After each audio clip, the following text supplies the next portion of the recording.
Thanks पर आज आपको बोलना है, लेकिन जिस तरह से सदन नहीं चल पा रहा है, आपको क्या लगता है, आपको बोलने का मौका मिलेगा?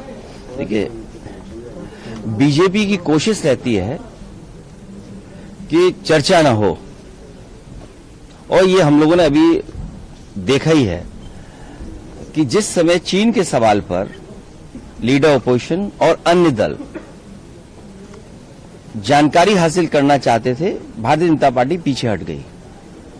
और इस बात को हम कई बार दोहराते हैं, चीन के साथ हमारे कैसे संबंध हों, उस पर हम लोगों को हमेशा विचार कर करके फैसले लेने चाहिए। नेशनल सिक्योरिटी, बॉर्डर सिक्योरिटी और खासकर चीन के साथ हमारे रिश्ते अच्छे और बुरे वक्त वक्त पे रहे हैं। बहुत सारी जमीन हमने खोई है, पहले भी जमीन खोई है, बाद में फिर जमीन खो दी हम लोगों ने। फौज के लोग क्या कहते हैं, कम से कम वो पक्ष आए और देश की जनता जाने।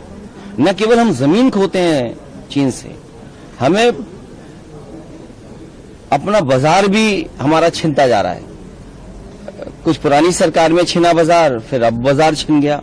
तो आखिरकार हम किस दिशा में जा रहे हैं? और उसके बाद ये जो अमेरिका से डील हुई है, ये डील नहीं ढील हुई है।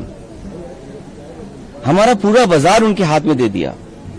सरहद की बात करें, अब तो किचन के रास्ते हमारी थाली तक, नवाला जो है हमारे रोटी के टुकड़े तक बात पहुंच गई है। अब सनातनियों को ये चिंता करनी पड़ेगी कि उनका व्रत कैसे सनातनी रहेगा।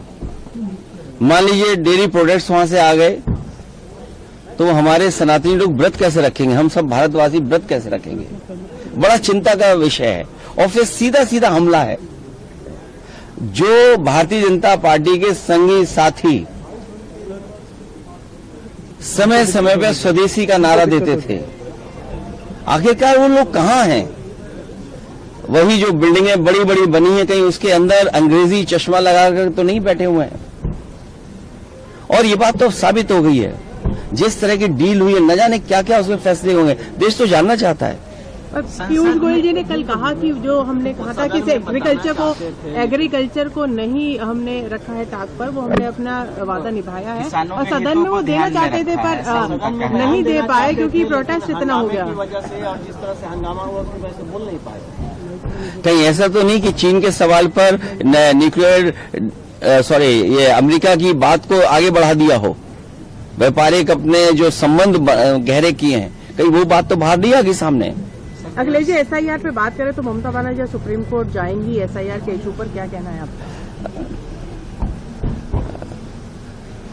जो ममता बनर्जी जी पहुंची हैं, उन्होंने जो काला कोट पहना है भारतीय जनता पार्टी की काली करतूत के खिलाफ, और जनता को इसी तरह सामने आना पड़ेगा। ये व्यक्तिगत अधिकार की बात है।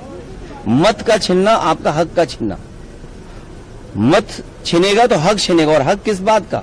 हर चीज का छीनता चला जाएगा। कल को विरासत के कागज आप बनाने के लिए सरकार आप पे दबाव बनाएगी, आप नहीं बना पाएंगे। नागरिकता का सवाल आएगा, बहुत सारे सवाल आएंगे। और जो उत्तर प्रदेश में हम लोगों ने एसआईआर को देखा है, ये कहीं न कहीं संगठित अपराध कर रहे हैं लोग। अधिकारी मिले हुए हैं, कुछ अधिकारी नहीं करना चाहते हैं, लेकिन फिर उसके बावजूद भी अधिकारियों पे दबाव बनाया जा रहा है। और कई जगह हम लोगों ने जो इलेक्शन कमीशन के अधिकारी और सरकार के अधिकारी, उनको पकड़ा है और उदाहरण पेश किया है, किसी पे कार्रवाई नहीं हुई। आपके सुल्तानपुर में एक बीएलओ को पकड़ा, उसने बाकायदा प्रिंट किया हुआ फॉर्म ला करके फॉर्म 7 भरवा लिया और वोट कट गए। जिससे शिकायत करता है वो दस्तखत करना नहीं जानता है। नंदलाल जिसका नाम, जिसकी तरफ से फॉर्म भरा गया है, वो अंगूठा मारता है। बीजेपी के लोगों ने दस्तखत मरवा दिए उससे। ये फॉर्म 7 जानबूझ करके किसी लखनऊ, दिल्ली, कहीं ऐसा इनका एक सेंटर बना है, कमांड सेंटर, जहां से फॉर्म भर करके जा रहे हैं, बस्ती की तरह डिस्ट्रीब्यूट हो रहे हैं और वोट कटवाए जा रहे हैं। तो अगर हम आपत्ति उठाते तो इलेक्शन कमीशन कोई जवाब ही नहीं दे रहा, किसी पे कार्रवाई नहीं कर रहा। लगता तो ये कि साठगांठ इतनी पक्की है कि भविष्य में हो सकता है इलेक्शन कमीशन में भी बिल्डिंग पे उनके भारतीय जनता पार्टी का झंडा लग जाए। आप जब अपना थैंक्स देंगे तो आप भी या चाइना का मैटर उठाएंगे? के खिलाफ इम्पीचमेंट मोशन आता है तो वो उसका समर्थन हम आदरणीय ममता बनर्जी के पक्ष में हैं, उनके साथ हैं। लोकसभा में जिस तरह से हंगामा हुआ, 8 सदस्यों को निलंबित कर दिया गया, क्या कहेंगे? सरकार को बात सुननी चाहिए और अपना पक्ष सरकार को रखना चाहिए। अखिलेश जी, जब आप मोशन ऑफ थैंक्स पे एड्रेस देंगे तो क्या आप भी राहुल गांधी वाला इशू उठाएंगे या आपके अपने अलग कुछ आप issues बहुत हैं? नई पत्रकार तो है नहीं। डॉक्टर राम मनोहर लोहिया, जॉर्ज फर्नांडिस, नेताजी और तमाम समाजवादी नेताओं ने हमेशा इस बात को कहा कि सबसे ज्यादा खतरा अगर किसी से है तो हमारा चीन से है।